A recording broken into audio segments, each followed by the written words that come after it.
Really quickly, tithing and not forsaking the assembly. Two things that I'm commonly seeing many leaders in churches knowingly use as weapons against their congregants in order to get bums in seats because they can't figure out why they're losing numbers. And I'd venture to say it's because half of them are preaching a false gospel. But let's continue. Tithing was an Old Testament principle. It was actually a requirement 3 times a year under the Mosaic law.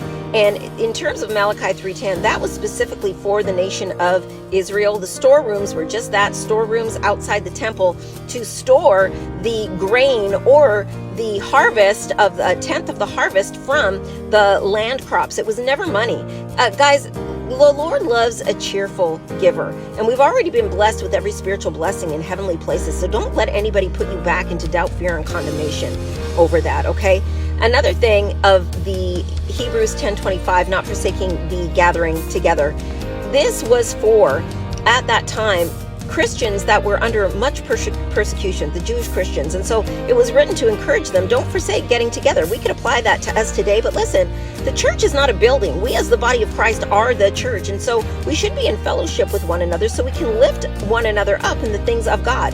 But many are using those verses to say, if you don't attend a church, God's not going to bless you. And that's rubbish too. We've got to be very careful who we're listening to. Shut out the noise. Be greatly blessed.